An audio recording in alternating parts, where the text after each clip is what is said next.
Sanibonani, igama lami Siphosihle, and I'm back with another video. I'm back again, and I'm back for good, and I'm back for better. So I wanna say, I wanna discuss so many things. There are so many things that I haven't discussed in the past month that I haven't posted a thing.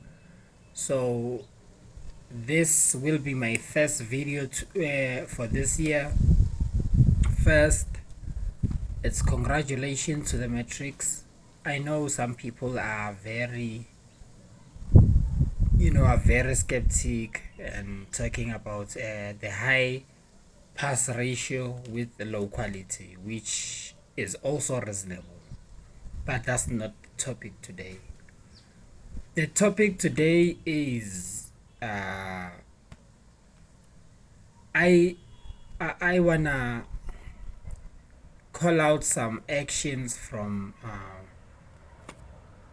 people who I listen to, people who seem to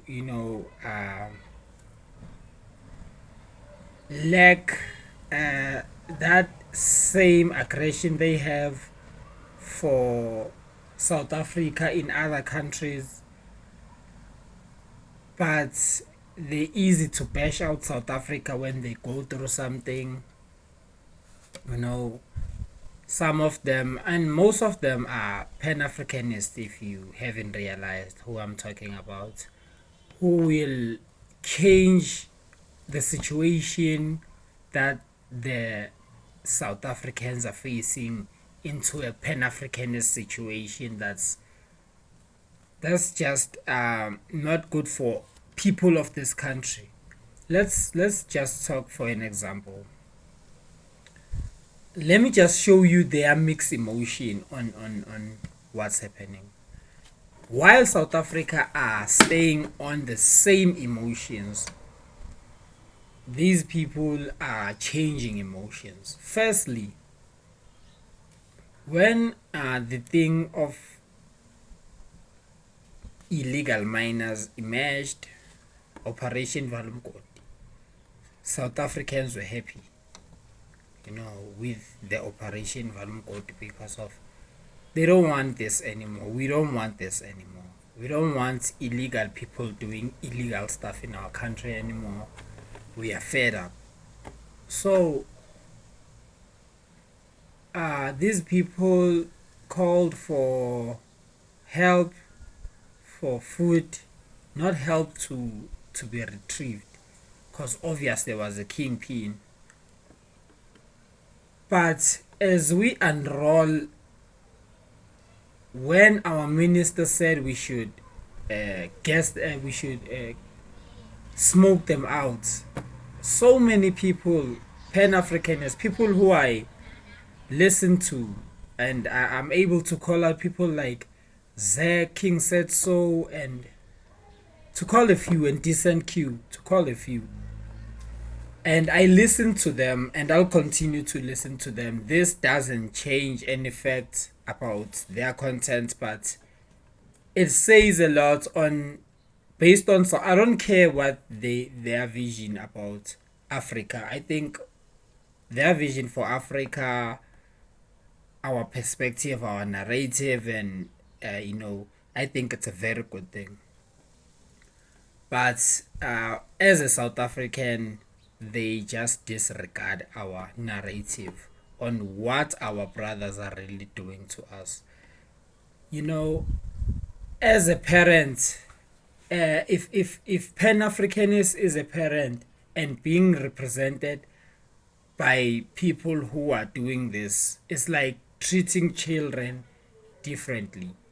I think kids need to be treated in the same way. So if South Africa have a problem, it needs to be discussed the same way when foreigners have a problem with South Africa.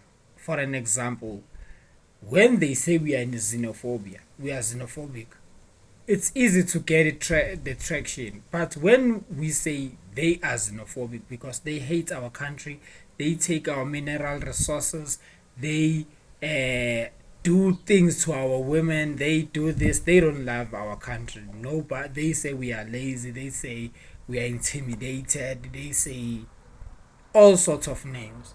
So tell me, as this story goes, as this story goes, uh, the kingpin now has left, has escaped. There's a manhunt. We already know the police was working with them because of, if they knew that there was a kingpin in everyone that was being processed, how did he get out? It's just a crazy experience. But let's forget about that. I've saw no content creator who's a Pan Africanist who talked about this, and I'll tell you the side they will talk about. It's only the police side on how incompetent the police are, which is also part of the reasonable part, but they picked the side. And they called South Africans and our minister barbaric when he say we're gonna smoke them out. Ne? But to show that these people don't serve human rights, don't serve nothing, us as South African, to show that we are celebrating the improvement of our country for the better future. Even if Mr. Nhlanhla Mkhwanazi gets himself in a situation with most black South African child and most of them die, and South African still celebrate it, to show that we are not specific on certain people. We've never been specific on, say, these type of people we don't like. We just don't like crime. And it's even worse if a illegal foreigner does it. It just makes it 3 times worse. So I think this perspective they give about South Africa, I think most of them, others, it gives them money. Some of them, it gives them money to talk bad about South Africa. There's nothing to shut the light on, no matter what the South African government does. It's either too late, it's either, there's nothing that's, if you are dealing with people who are not serving the same agenda as their country, it's always excuses. If you listen to them reporting news out of South Africa, you will realize they have a sympathy for this country. It's only South African they don't have sympathy for, on how much they are facing. It's like every time South African cry, they laugh our pain. So how do you expect South Africans to be polite if you are laughing our pain every day? We can't be polite with everyone. It's even hard for South African to care anymore, because no one shows sympathy to us. No one cares how we feel. No one cares what we go through. Just because of, in Africa, we are the hub, and we are standing for what we believe in. Hello.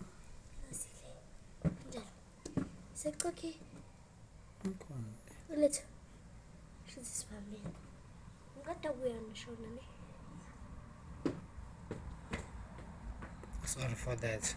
So yeah, it's just a crazy. It's just a crazy movement. It's just a crazy movement that I wish South African just can be aware of. Because even a random Nigerian person can just start talking about South Africa. For what reason? I really don't know. And they get that traction for just being random and talking about South Africa. Even if you realize about the situation with our nurse, it's just a crazy territory whereby we are fighting for the same rights, where we're fighting to have the same rights with the illegal immigrants, which they have rights more than a regular South African. You can't touch them. It's very hard to touch them. When I say touch them, I mean with the law.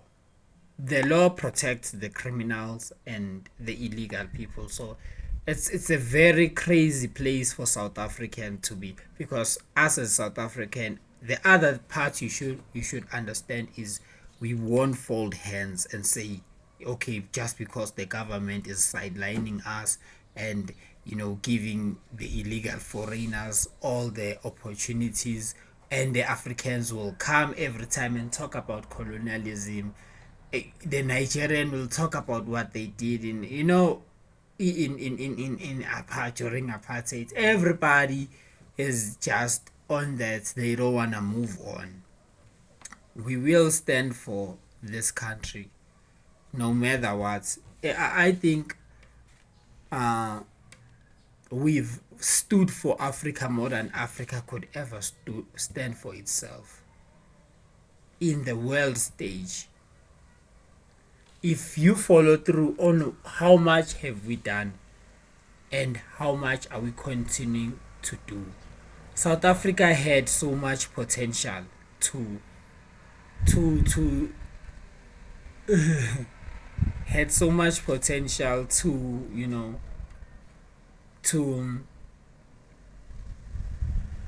contain itself and progress, but we always chose illegal people. We always chose people from outside, because it's they've never had they've never had it hard to come into South Africa and do as they please.